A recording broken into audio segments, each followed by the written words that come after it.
Hello, everyone, and thank you for joining me today. Grace and peace to you all. Our encouraging word for the day comes from Galatians chapter 6, verses 7 through 9.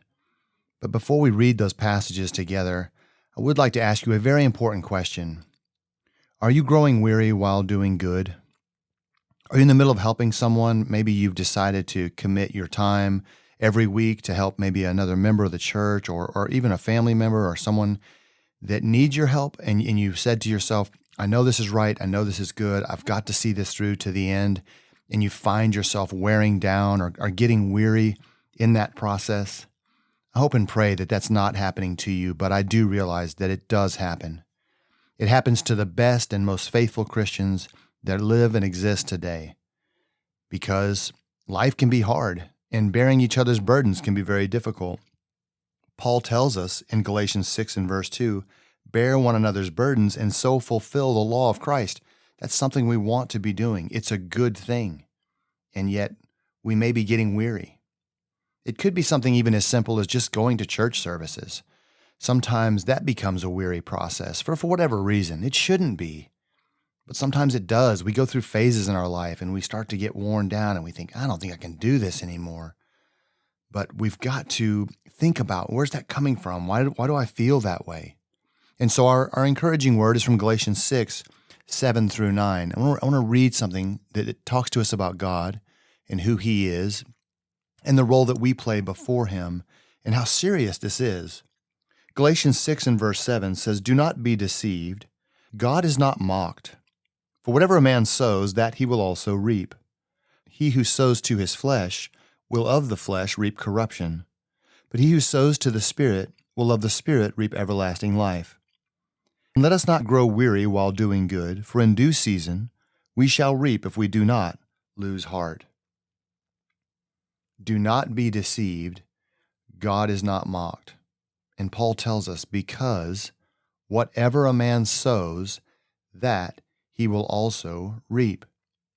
There are three major laws of sowing and reaping that I want to share with you today, and this will be a big part of what our discussion will be. Three laws of sowing and reaping. The first law is you always reap the same thing that you sow. Paul just said that very clearly. It's a natural law that cannot be changed. God looks at time and God looks at life in a vastly different way than we do. Peter tells us that one day is 1,000 years, and 1,000 years is as one day to the Lord. And so there is this timeline that is slowly unfolding, and we're on that timeline. We're choosing to sow whatever it is that we're in pursuit of. But the principle here is we will always reap what we sow. And there's an encouraging side to that, because we see people in the world who are sowing to the flesh constantly, and they're doing all kinds of wicked and evil things. And the Lord assures us that no one gets away with anything. God knows all things at all times, and He will judge the world. We know that, and so we shouldn't be troubled by those who seem to be getting every advantage as they break every rule. They are not getting away with anything. They will reap what they have sown. And for us, we know it's a mistake to chase down that road. We know it's a blessing and a privilege to serve God, to honor Him, and to serve those around us. We know this law works even in the daily general lives that we live. Let me give you an example. Try going to some random bank in the town where you live, and you just tell them that you want to make a withdrawal. And they're going to tell you, do you have an account with us? And then you need to say to them, no, I'm not worried about that. I'm telling you, you're a bank. I'm a citizen. I'm here to make a withdrawal. This is how much money I want. And they're going to say to you, we can't give you any money because you haven't deposited any here at this bank. You've done nothing to commit funds to this account, to the account you claim to have, and so there is no account. You don't have an account here. And we understand that in the real world. No one challenges that. That would be silly to argue that they have money that belongs to you. You haven't deposited any.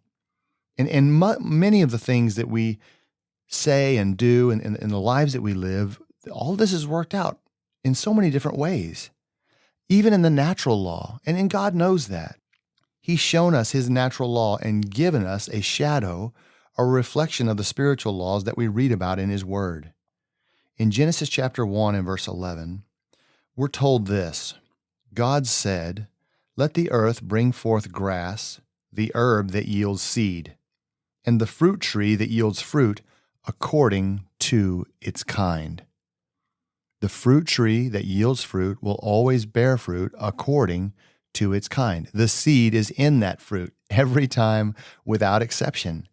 And for those of us who plant a garden, or if we're going to set something up in our backyard, we don't just drop random seeds into the ground and hope something comes up that will have fruit on it. We select those carefully.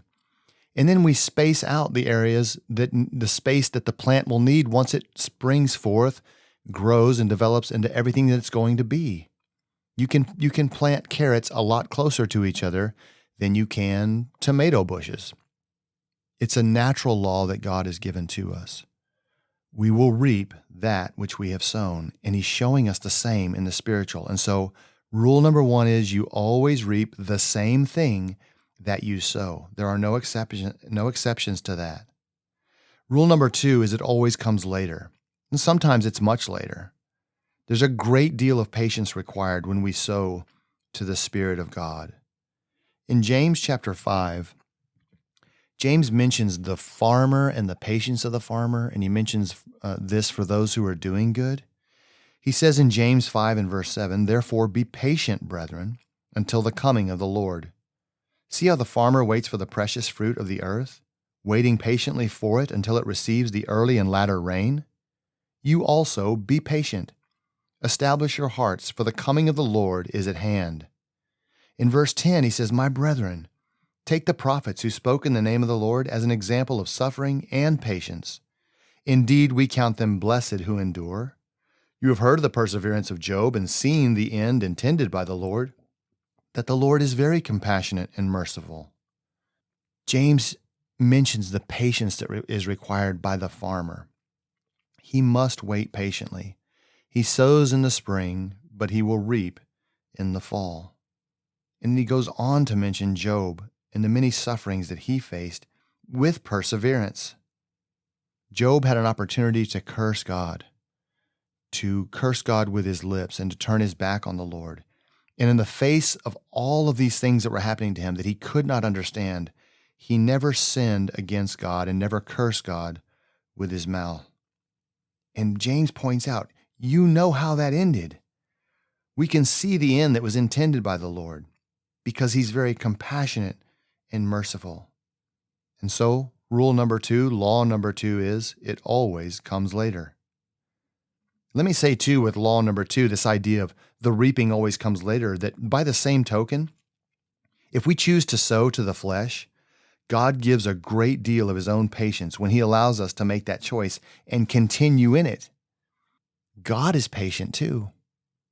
Someone who's sowing to the flesh and believing that they're getting over on everybody and that they're winning at everything they do because they're cheating, God allows that to unfold, and He allows that person to sow. But they cannot make the mistake of thinking that they will reap anything other than that which they have sown. Law number 3 is you always reap more than what you sowed. He who sows to the flesh will of the flesh reap corruption, and he who sows to the Spirit will of the Spirit reap everlasting life.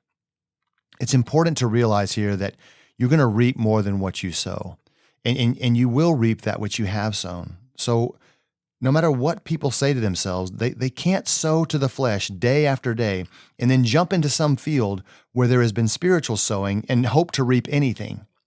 They don't belong in that field. They've not sown in that field, and God won't allow them to jump into that field at the last second and then reap spiritual benefit that God has reserved and prepared for those who have been sowing to the Spirit.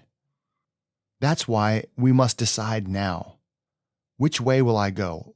Am I sowing to the flesh or am I sowing to the Spirit? I am to bear the burdens of my brethren around me. It will fulfill the law of Christ. I am to do these things that are good and are right and are appropriate, and know and be assured that of the Spirit I will reap everlasting life if I'm faithful to God. And the backup verse to that is, the supporting verse is, do not grow weary while doing good, for in due season we shall reap if we do not lose heart. Remember what James said, Look to Job. He eventually reaped great and awesome reward from God. He was so beaten down and so distraught, and yet his hope was still in God.